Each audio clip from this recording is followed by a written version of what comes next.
You ever watch someone say something so fundamentally dumb that it makes you question whether you've ever understood anything in your entire life?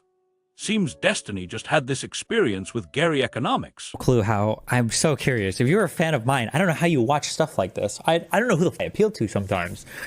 Holy Christ. What? He's like the, what was the name of that crazy Wolf? Professor Wolf? Was it Richard Wolf? The leftist econ professor that I debated one time and barely survived without roping?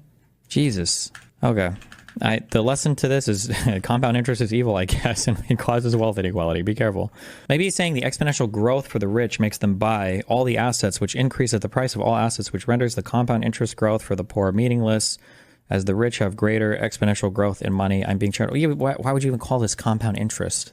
I'm sure there's probably a better, like, the way that I conceptualize this, and I'm sure in actual econ you could probably explain this better, but there are no limits to the amount of capital that an individual can own.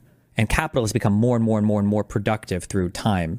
So the ownership of capital seems to confer huge advantages to the person that owns that capital. So you have to find ways to collect taxes from those people more. So for instance, if you could take a person who cuts down trees, and this person could be a bad tree cutter, and they would earn $24,000 a year, and then you could take somebody who's the biggest, buffest, strongest tree cutter in the world, they're the best one, and instead of earning $24,000 a year, maybe that guy earns like $80,000 a year, but that's it. Or you could take a dude and give him $1 million, and he could invest in $1 million worth of companies and make some amount of money. Or you could give him 100 million or $1 billion, and he could invest in his profits would just go up, up, up, up, up.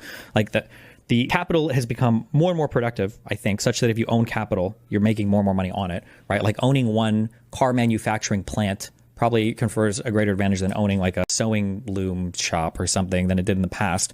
And individuals, capital can highly concentrate to a few individuals who earn more and more as a result. And there's like no cap to that because it's not like you have to do anything to deploy your capital effectively and earn money from it. I don't know what the funny this is with compound interest though. It's the most coupling of that concept. It's just a basic finance math concept to anything that's stated in this video. It's just, dude, I'm just permanent. Dude, I can't handle this. I'll answer your question, but do you not think wealth inequality has increased between the upper middle class? Yes, it has. It's not because of compound interest, though. That's so stupid. It's such a simplistically way of looking at things. It's like asking like some guy doing a video like 30 minutes on how like twirling your mustache makes you more evil, and that's the reason why the planet is, you know, having a bad time with global warming. And then somebody's like, well, don't you think that like global warming has gotten worse? It's like, yes, there's no connection there between those two statements.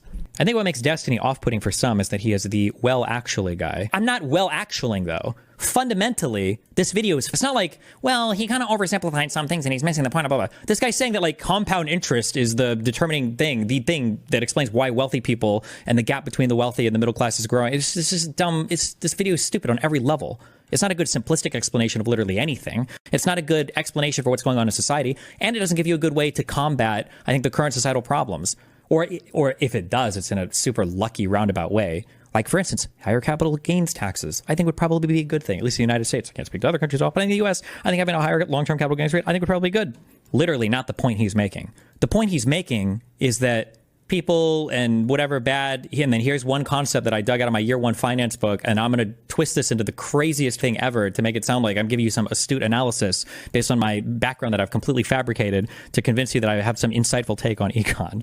Destiny gets upset when someone criticizes wealth consistently. This is guilt. The angriest thing about that statement that you're making is I know that your mommy and daddy have a net worth that's like 20 times mine. That's like the most irritating part about that statement is how much of a trust fund baby I know you are for the fact you type something so stupid in my chat. Any thoughts on the consumption tax? Econoboy has been talking about it lately. Nope. Is it something more than just an increase in the sales tax or what else? Oh boy. That good of a trader, but yeah, there's an FT article on it, but I don't need to go into his background and shred it or whatever. Just what he's saying on his face is stupid enough that I want to start with you, Gary. That conclusion, my man. My dad was successful at one time, but not since the 90s, and not anywhere near your wealth. I don't even know what that means. Not since the 90s? What did he get so wealthy then that he retired? And now your whole family lives in mansions and pools, swimming in gold? Richie rich? Please respond with your description of the difference of effects on compound interest instead of a dumbest ad hom for the love of God. Compound interest is what he described in the beginning of the video, that when you invest money and you earn interest and the interest is reinvested, that when the interest is calculated next time, your principal balance has grown not simply due to the fact that you should be investing more money, which you should, but also because your investments are reinvested as well. And then the new principal that you calculate the interest payment on is higher, and you're gaining more and more and more, and it's compound. It's an exponential growth curve instead of a geometric growth curve, or whatever the form of the non-exponential one is called. But wealthy people in society have whole different ways of deploying their money in ways that they can earn money that I don't think has to do with compound interest, unless you're going to torture the fact of what compound interest means. Difference of pressures. Destiny, that was his exact point, LOL. If you incorrectly link it to some other econ concept, then you don't get to claim that that was your point. No, his point was to take some thing and then to torture and stretch it to all reasonable inference or past any point of where anybody would recognize it as being compound interest, and then try to explain the wealth inequality through that. No. That compound interest will easily make the middle class rich. Yeah, but nobody says that. That compound interest is just a reality of investing, and it's a good thing to keep in mind, I guess, as you invest. But it's the mathematical consequence of reinvesting dividends or having capital appreciation in an account that pays interest. It's not like a goal. My goal is compound interest. Compound interest is just a result of what happens when you continually invest money and save money for retirement.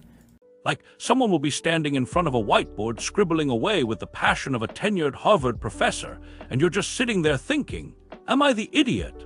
Or did this guy just use the word capital 47 times in a row without actually saying anything?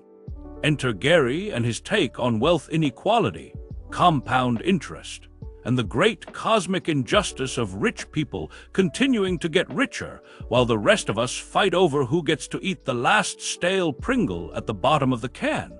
Now, don't get me wrong. I'm all for criticizing the absurdity of modern wealth accumulation. If you've got a dude hoarding more money than entire nations while people are rationing insulin, maybe, just maybe, there's a problem here. But if you're going to come in with a theory on why that is, you better have something better than compound interest is evil, bro. And that's where Destiny comes in, the blue-haired libertarian liberal centrist, or whatever we're calling him today, with the patience of a man who has spent way too much time debating 19-year-olds who just discovered Marxism. His response, a surgical takedown mixed with unfiltered exasperation that probably took years off his life. And we are here for it. Gary's central thesis, if you can call it that, goes something like this. Rich people have money, they invest money. The money grows exponentially because of compound interest. Therefore, rich people will always get richer and own everything while the rest of us are left to rot in our peasant hovels. Now, I get it. On the surface, this sounds kinda true. If you've ever looked at your savings account and seen that your hard-earned $500 has grown by a whopping 37 cents over the past decade, while some billionaire's portfolio has ballooned by another 100 million, you might think, damn, maybe compound interest really is the devil. But the problem here is that Gary is taking a simple financial concept and contorting it into some kind of grand, unified theory of economic dystopia. Like a conspiracy theorist discovering that all world events are connected because they happened on Tuesdays. Destiny's immediate response, bro, what?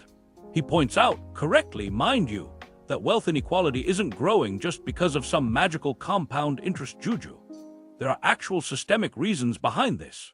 Tax policy, deregulation, the ever-increasing profitability of capital versus labor, the growing monopolization of industry, the shift from wages to stock-based compensation for the upper class, etc. Things that require more than a first-year finance book and an existential crisis to understand. Destiny, who, for all his flaws, at least understands basic economics, lays it out bluntly. Rich people don't just sit back and let compound interest do all the work. They invest in ways that actively generate wealth. They buy up assets that appreciate far beyond the standard 5–10% returns that us plebs get if we're lucky. They exploit loopholes in tax law to shield their earnings. They leverage political power to ensure policies are crafted in their favor. They own the systems that dictate economic growth. Meanwhile, Gary over here is staring at his Roth IRA statement like, why isn't this turning me into Jeff Bezos yet?